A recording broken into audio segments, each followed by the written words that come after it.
that the prophet gave us on every occasion, man.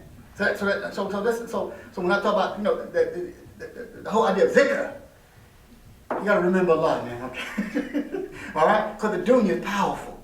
Shaitan is powerful. So you have to remember Allah as much as you can. That means you have to learn those things that the prophet taught us to say. Wherever we are, there's nothing, there's nowhere you can go, nothing that you can be involved in that the prophet didn't give us, a dua or a remembrance to make. I'm telling you, man.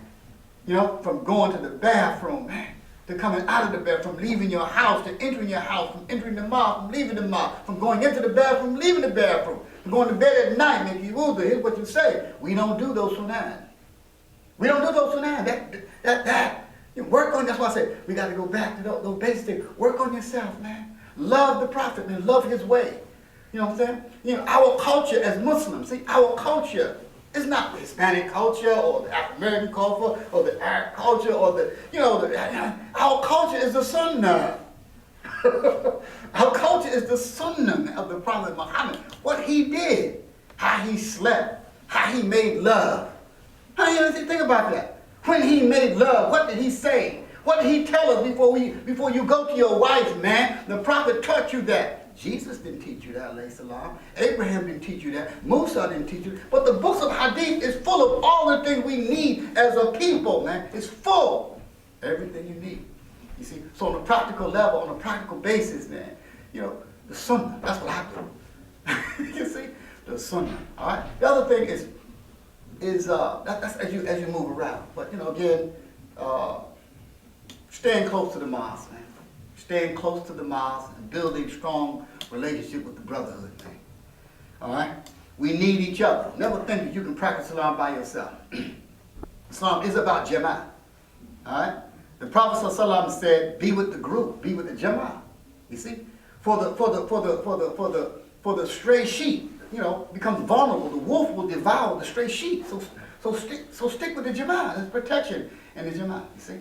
So we have to be with the brotherhood as much as we can. So that means we attach ourselves to the masjid, attach ourselves to leadership. It's important also. Attach yourself to leadership, especially our young people, man.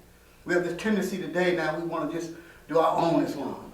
I'm my own guy. You can't guide nothing, man. You see what I'm saying? People look lost, you see. Think of the companions of the Prophet ﷺ. You see? When they embraced Islam, they were guided by Rasulullah sallallahu alaihi wasallam. And the elders as they grew in the deen. You see, we live in a time now that's much worse. The time we live in now is it's very difficult. So we need to be in Jama'ah. We need to be connected to our leadership, our elders who can give us advice and advisor, and we gotta listen, man. We gotta be willing to listen, and if we have the humility to will listen, inshallah. But stick close to the Jama'ah and try to remember Allah as much as you can, and ask for his protection, his guidance, everywhere you go. Hope I answered so. Alhamdulillah. Any other questions? Okay, alhamdulillah. All right. Okay, I think it's time to wrap it up. Brothers, Jazakallah khair. Aqeed, thank you for coming, inshallah, and thank Abdul Kareem for alhamdulillah. Making the arrangements, inshallah, and I hope we just love you, and we love the work that you put in, and the inshallah. Inshallah. SubhanAllah. The work that the brothers have done for Allah, for this deen, and we just wanted to make sure that people knew that brothers from America, American brothers. Aren't the weak, and we want to make sure that they know that we feel Allah just like everybody else. So we did some work, and we haven't done enough work. I haven't done enough work. I haven't done no work. I don't feel I've done no work. I'm just giving you some little tidbits, man. I just barely scratched the surface. I ain't done no work. So we ain't done no work, man. You know what I'm saying? We have not done the work, man, that we should be doing right now. When I think now, when I look at what's going on in society, man. How we are no longer impacting our neighborhood with the deen, the dawah. But the neighborhood, the people out there impacting us. You see, how can be Muslim for 40 years, and then you come to find out you got brothers that grow up in Islam and brothers been Muslim. shooting, using drugs and drinking, man.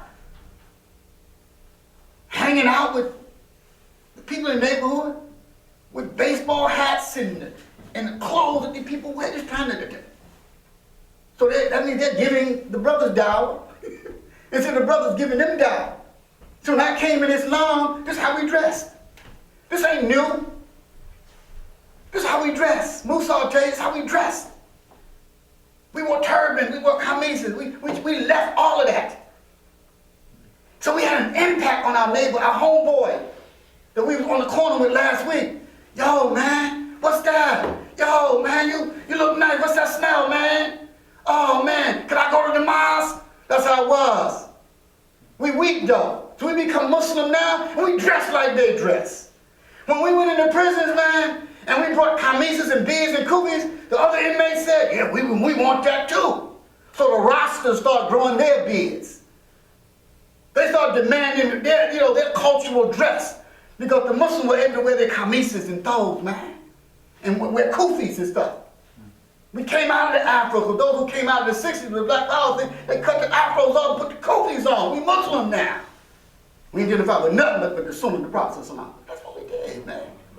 We love to identify ourselves this way. But now, brother, with same pants, clothes, and I don't mean stuff that's just common. I mean stuff that's specific to these people, that make you look like these people. And our Sunnah is to look different. Because that's why when the Imam sent us into prison to teach, uniform, Al-amin. Now I'm saying, we get clean, man. Shoes shine, black, those, white. We rolling 3-4 brothers at a time in Jamaat. We roll through the corridors and in prison. People were in awe. Here come the ministers. And the smell that exuded from us, from the mosques and the sandalwood. Allah, man. We established the oil industries in the prison. These are things that we did, man. The non-Muslims, man. A lot of them became Muslim because of that brotherhood, that fervor, that zeal, that love for the Sunnah, man. That's why I resented some years ago in the 90s when some of the brothers who came from Medina, and there was on this hype about the Sunnah, right? And you know what I'm talking about. And we respect them. We respect the students and all this hype, as if we didn't have the Sunnah. As if we didn't have the Sunnah. That's all I know. That's all I know. That's all I love. You see? Nothing changed, just more information, more knowledge of the Sunnah. More knowledge of the Sunnah, more books of the Sunnah. You see? You know, we had maybe very few copies, and we didn't have the complete Bukhari. Now you got the Sahih Sitta, all 6 books of Hadith, translated in English now. You go to Dawson and get all 6 of them, man. And the Mu'atta, and Riyadh al-Sah, all of that, man. But what Sunnah we had, we loved it. And we identified with it. Because we knew, if we didn't understand anything, we knew that the Prophet ﷺ, he told us. He said, be different from the unbelievers. That's what he said. That's his Sunnah in terms of that. He said, be different from them. Your identity is to be different, to look different. He made it even more clearer, right? He said, hey, he said, these non-Muslims, these mushrik, or these, the Ahl Kitab, he said, they shave their beards. Right? And let their mustache grow. He said, you trim your mustache, don't let the hair grow in your mouth, and let your beard grow. He said, if they wear the imamas, the kifayas, Prophet said, put a kufi on. Wrap your, let that cap, let that distinguish you from them. All in his Sunnah. Be different, be different, be different. Why? Think about that. See, Allah wants you to stand out. Because when you stand out and you're different, people become curious. Who are these guys? What's that about? But when you look like them, you can't have no impact on them. You're just like them. But when you look different, you smell different, you sound different, you change your language. You don't cuss no more. The 4-letter word, all that stuff, we laugh, all that jahiliyyah. Subhanallah, alhamdulillah. You know what I'm saying? Wow.